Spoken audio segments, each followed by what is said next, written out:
Hi, I'm Dee Jones with My Mardell Homeschool, and I'm here today to present to you a simple plan homeschool planner. We're real excited about this planner because it's exclusive to Mardell, and we created it for the homeschool family.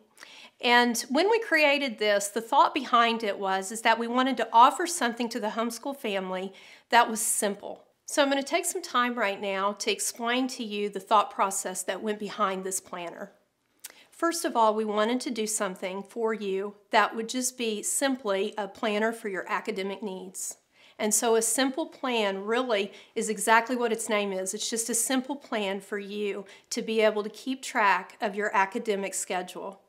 Some of the things that set this planner apart from others that are out there is that first is that it can accommodate up to 6 children. Another nice feature of a simple plan is that it covers an entire year.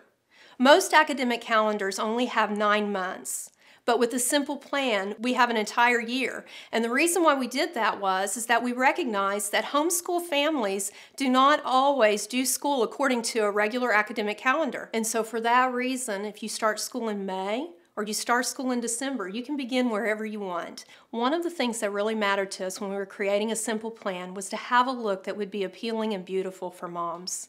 We wanted it to be feminine, and even though it's functional and something that we use every day, we really wanted it to be something that was eye-catching and beautiful just sitting around on your table. After all, it's something that you're going to have with you all year long, so why not make it beautiful? The first thing we'll look at inside the planner are the pockets, and this is really great for sticking reports down or notes if you go to co-op or whatever you need it for, but the pockets are just a nice additional feature to the planner. The first section of the planner that I'd like to show you is called the student page.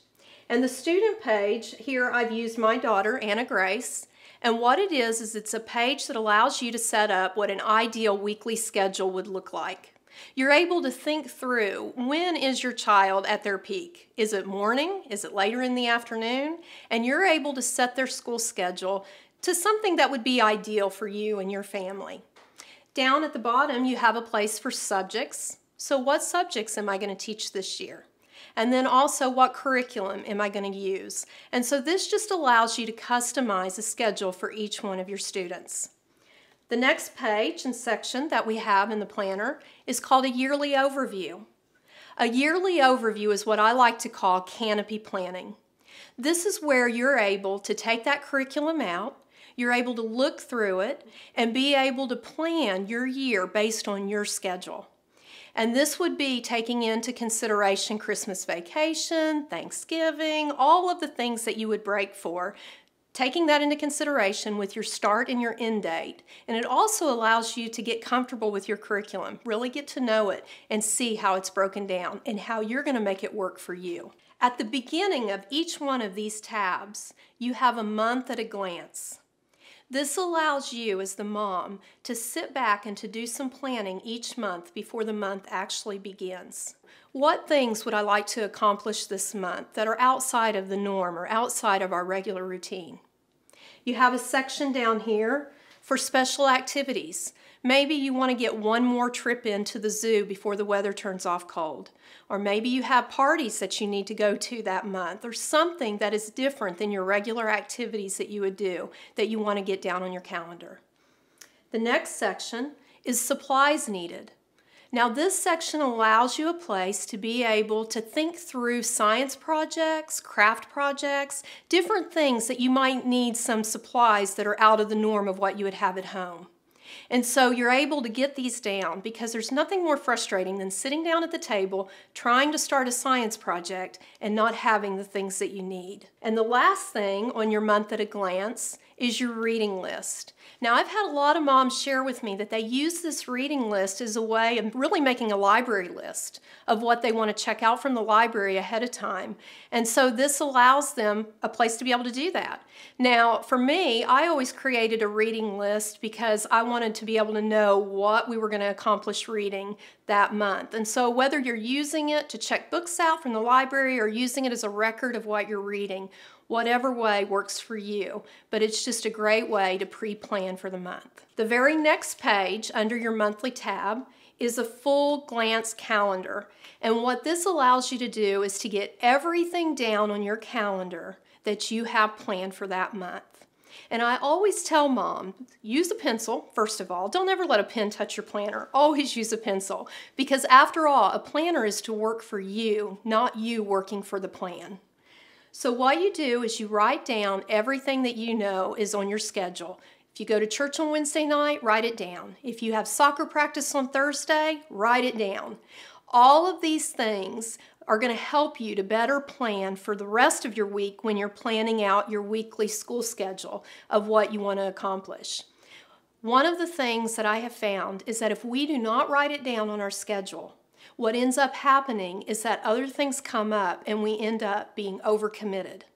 When you get everything down on your calendar, you're able to look at it and count the cost to other things that are asked of you throughout the month. And you can see if you have time for it or not.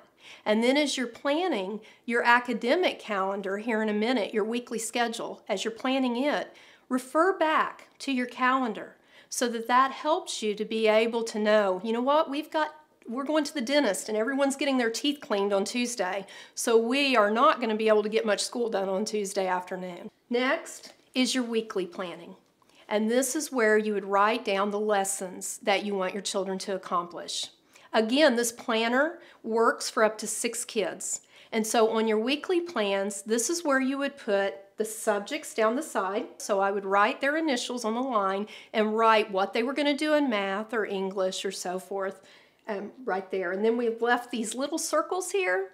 And for moms that like to check off after things are done, this is a perfect place to put that check and know that the work is done. We didn't include a weekend. And we talked about this and kind of mulled over it because we understand that some people do school on the weekends. But what we thought instead was that we would leave a notes section. And on this notes section, if you have work that you want to assign for a Saturday or a Sunday afternoon, that's fine. Go ahead and put it in the notes section. But if not, use that notes section to make yourself notes as you're teaching school and you've got that planner right out in front of you of things that maybe just come to mind right there that will be gone if you don't get it written down. Now, at the very end of the planner, we've included a couple extra things. And we've actually got some of those in the sample pages here. One of the things that we have is a curriculum tracker. And this allows you a place to be able to write down the curriculum that you're using, where you bought it at, how much you paid for it. Also, as you loan things out or you borrow things, this is a great place to keep up with it as well. The very last thing that I'd like to discuss in the planner with you is what we call the attendance tracker. And we've got an attendance tracker for each one of your students. And the purpose of this is that in many states, you have to keep track of your attendance. And so we wanted to have this as an offering in our planner. In the very back of a simple plan, you'll find a section called Extras. We've included a grading scale for your convenience and a reading list that lists out the classics starting with kindergarten going through 12th grade. To learn more about a simple plan, visit us at your local Mardel store or online at mymardellhomeschool.com.